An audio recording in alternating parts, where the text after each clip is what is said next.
मेरे मन मंदिर में आन पधारो महावीर भगवान। मेरे मन मंदिर में आन पधारो महावीर भगवान। मेरे मन मंदिर में आन पधारो महावीर भगवान। पधारो महावीर भगवान विराजो महावीर भगवान। पधारो महावीर भगवान निहारो महावीर भगवान। मेरे मन मंदिर में आन पधारो महावीर भगवान। मेरे मन मंदिर में आन पधारो महावीर भगवान।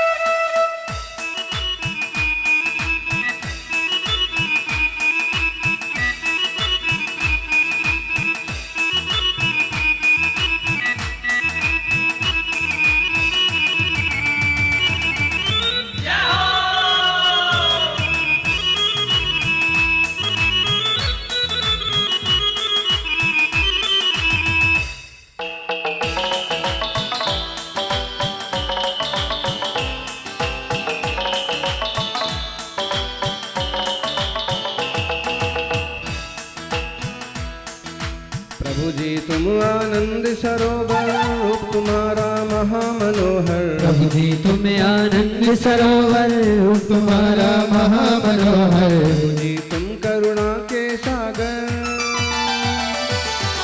प्रभु जी तुम करुणा के सागर तुम ही हो प्रभु ज्ञान दिवाकर। प्रभु जी तुम करुणा के सागर तुम ही हो प्रभु ज्ञान दिवाकर। हो जाए सबका कल्याण पधारो महावीर भगवान। हो जाए सबका कल्याण पधारो महावीर भगवान। मेरे मन मंदिर में आन पधारो महावीर भगवान। मेरे मन मंदिर में आन पधारो महावीर भगवान। मेरे मन मंदिर में आन पधारो महावीर भगवान। मेरे मन मंदिर में आन पधारो महावीर भगवान। मेरे मन मंदिर में आन पधारो।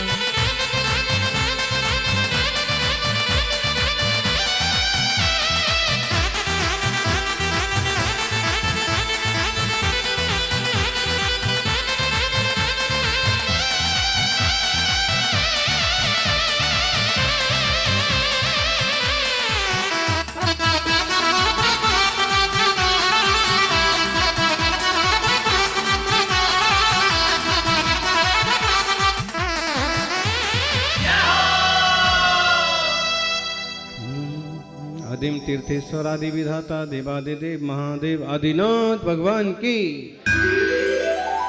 वर्तमान जिन शासनायक वर्धमान महावीर भगवान की। आचार्य श्री आदिसागर जी महाराज की। आचार्य श्री महावीर कीर्ति महाराज की।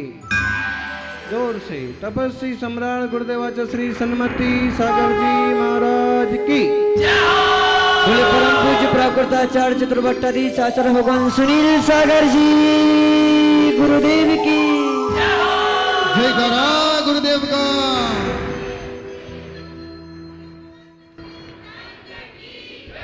बीतने वाली घड़ी को कौन लौटा पाएगा। बीतने वाली घड़ी को कौन लौटा पाएगा। इस धरा का इस धरा पर सब धरा रह जाएगा। जिंदगी भर का कमाया साथ में क्या जाएगा। ऐसो अवसर खो दिया तो अंत में पछताई।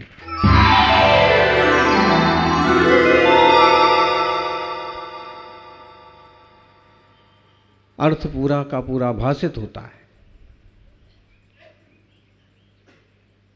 और अनित्यता का दिग्दर्शन इस कविता में होता है। बीतने वाली घड़ियों को लौटाने वाला आज तक कोई नहीं हुआ। आप घड़ी के कांटे बदल सकते हैं लेकिन टाइम नहीं बदल सकते।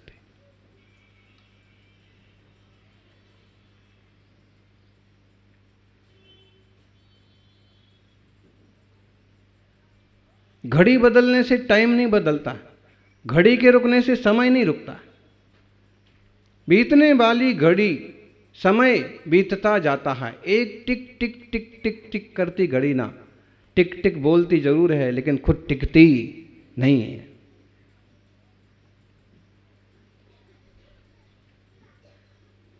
लेकिन उसकी टिक टिक का मतलब भी ये है कि टिक जाओ। कहाँ टिक जाओ जी? हैं? टिक टिक जाओ। कहाँ टिक जाओ? अपने स्वरूप में टिक जाओ, शांत हो जाओ, टिक जाओ, धर्म ध्यान में टिक जाओ। आदमी और जगह तो खूब टिक जाता है, लेकिन धर्म सभा में ज्यादा देर नहीं टिकता। तत्व चिंतन में ज्यादा देर मन टिकता नहीं है। और कई बार ना गुरु सेवा और भक्ति में भी टिक जाए कोई भाग्यशाली हो तो, वरना बस 15 दिन हो गए बोले, 8 दिन हो गए, 6 दिन की बात थी, पूरे हो गए, नहीं टिक पाता।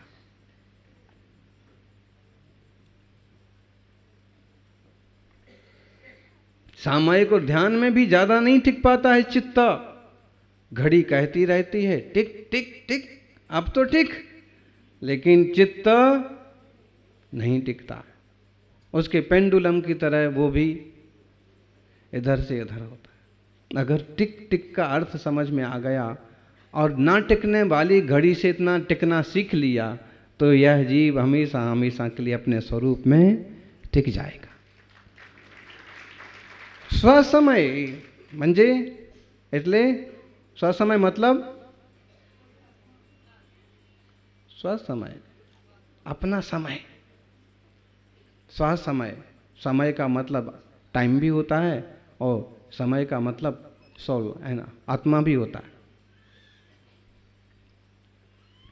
तो स्वसमय, स्वसमय मतलब जिस समय तुम स्वरूप अभिमुख हो वह समय ही स्वसमय है। जिस समय दर्शन ज्ञान चारित्रात्मक स्वभाव की दृष्टि है वो स्वसमय है। बाकी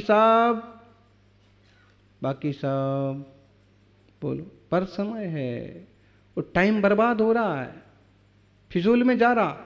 बहुत बहुत बार हम कहते हैं कि जब तुम सिक्के देते हो साग भाजी वाले से, साग भाजी खरीद ले तो एक एक सिक्का गिन करके देते हो। 1 रुपया, 2 रुपया, 3 रुपया, ये 3.5 रुपया पूरे हो गए। एक पाव लौकी का 3.5 रुपये बराबर है, हैं? करते कि नहीं? एक एक रुपया गिनते हो, बराबर हिसाब रखते हो। यानी सिक्कों का और रुपयों का हिसाब तो रखते हो, क्या इस तरह अपने समय का हिसाब रखते हो? कितना समय कहाँ चला गया? कितने बार समय आकुलता व्याकुलता में जाता है, कितने बार समय क्लेश में जाता है। क्लेश एंड क्लैश। क्लेश मतलब एक दादाजी आए थे अभी, बोले दिन भर क्लेश होता है घर में। घर में क्लेश ही तो होता है, तभी तो हम लोग भागे। जहां क्लेश नहीं हो चलो ना, चलो सयाने अपने गांव। एक छोटी सी कविता लिखी थी, चलो सयाने अपने गांव, अपना गांव बड़ा ही सुंदर।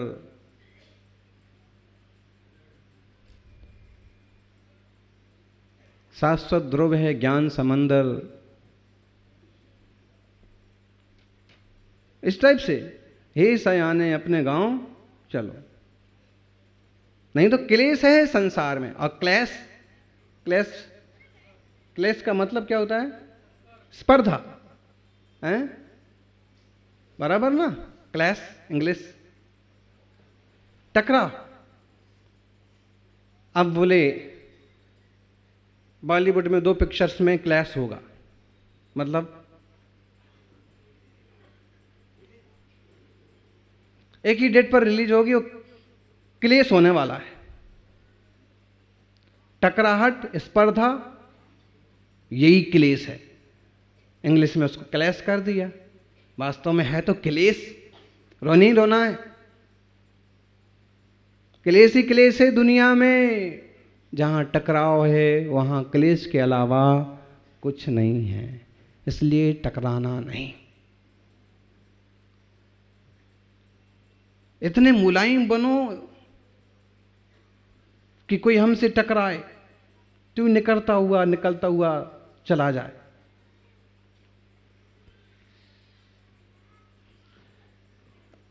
घी का गोला बना हुआ रखा है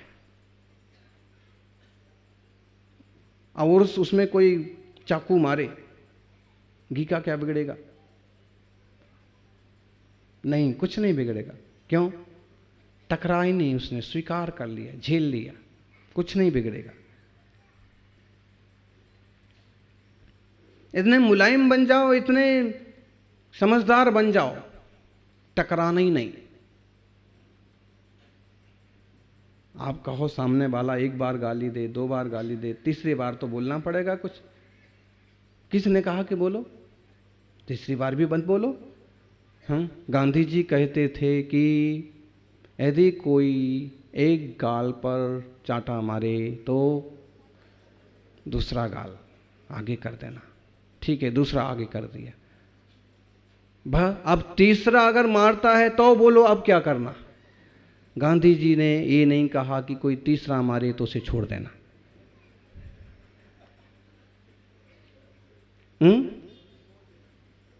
सिर फोड़ देना नहीं।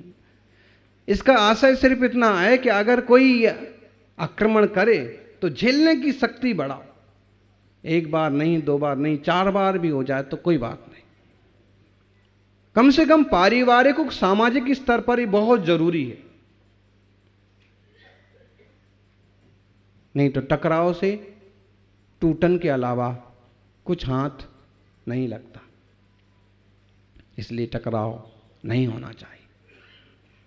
समय उसमें क्यों बर्बाद करना? मैं इसका प्रतिरोध करूंगा, मैं इसका विरोध कर, बहुत आवश्यक है, अनिवार्य है समाज के लिए, गांव के लिए, परिवार के लिए, तो कुछ करो भी।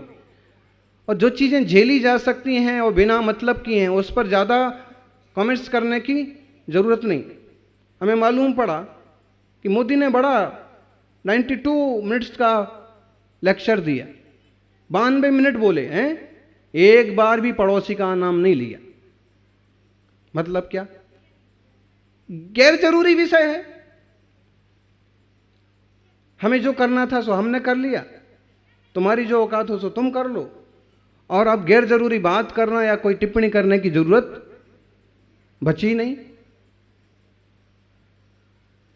एक समझदारी वाली बात कि अब जो सब्जेक्ट था हो गया, अब इसी पर बार बार कुछ टिप्पणी करने की जरूरत नहीं है। अब करेंगे तो अगले एक्शन पर करेंगे। समझो, ऐसे ही जरूरी नहीं कि हर चीज पर टिप्पणी की जाए और हर चीज का जवाब दिया जाए। हर चीज का जवाब देना जरूरी नहीं है और बुद्धिमानी भी नहीं है। पापा बोल रहे हैं तो हमें हर बात का जवाब देना चाहिए।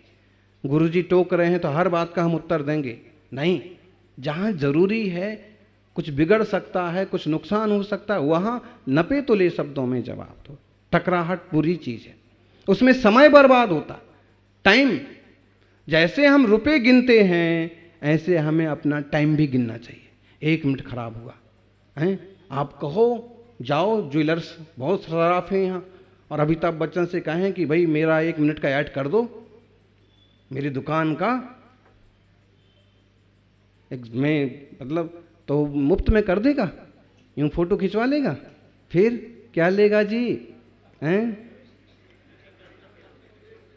1 मिनट का 1 करोड़ शायद आप लोग बात करके रखे हुए हो। 1 मिनट का 1 करोड़ मांग रहा है वो 75 साल का आदमी। नहीं बोले यार बहुत बड़े एक्टर्स हैं और ये है और वो है। बड़े लोगों की बड़ी समस्याएं होती हैं। सूरज चातुर्मास में जहाँ हम रुके थे वहीं से 200 कदम पर एक रुकना था और उनकी इच्छा होते हुए भी आना नहीं हो पाया। एक शारीरिक प्रॉब्लम्स, बीमारियां और उसके बाद सिक्योरिटी। 1 मिनट के लिए कितने मांगते हैं? 1 करोड़।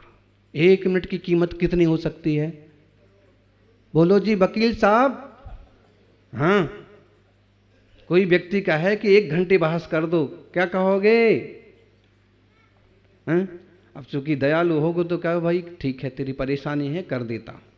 बाकी राम जेठमलानी के पास जाओ और कहो कि 1 घंटे बहस कर दो, तो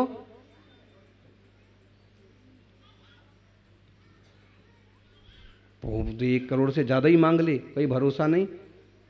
मतलब है कि अगर कोई व्यक्ति किसी स्तर से देखो तो 1 मिनट की कीमत 1 करोड़ भी हो सकती है और 1 करोड़ से ज्यादा भी हो सकती है। आप कहोगे कि हमारे लिए तो कोई कीमत नहीं है, ये आप भूल में हैं। हम अगर 1 मिनट ध्यान में बैठे ना तो रुपए में तोलने वाली बात नहीं है, लेकिन हम उससे असंख्यात गुणी पापों की निर्जरा कर सकते हैं। पार्श्वनाथ स्वामी का हो या कोई भी तीर्थंकर जो हैं, वो यूं ही एक ही दिन बैठे और मोक्ष चले गए नहीं। उनने अपना बोझा ना 10 भाव से हल्का करना चालू किया था, कर्मों का बोझा। हर भाव में साध गए, अपने हर भाव में साधते रहे और हर 1 मिनट का, हर एक समय का सदुपयोग करते रहे। वो कचरा इकट्ठा ही नहीं होने दिया, पाप का बोझ बढ़ने ही नहीं दिया, कसाय और क्लेश का बोझ बढ़ने नहीं दिया। एक समय ऐसा आया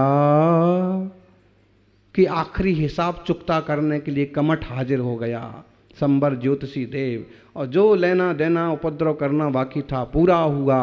उनका भी उपकारियों का उपकार चुकाना जो बाकी था, तो धरणेन्द्र पद्मावती भी आ गए और लेन देन पुख्ता हो गया। पार्श्वनाथ भगवान मुक्ता हो गया, मोक्ष चले गए, जीव शुद्ध हो गया। एक एक समय का सदुपयोग करो। हम उससे क्लेश करके, हम उससे बहस करके हम अपना समय क्यों बिगाड़ेंगे? बहुत जरूरी मार्गदर्शन है, हम देंगे, सूचनाएं हैं, हम देंगे, लेकिन जहां क्लेश की संभावना होगी हम साइड में हो जाएंगे। अपनी तरक्की में इतना समय लगा दो कि किसी की तौहीनी करने का समय ही ना मिले।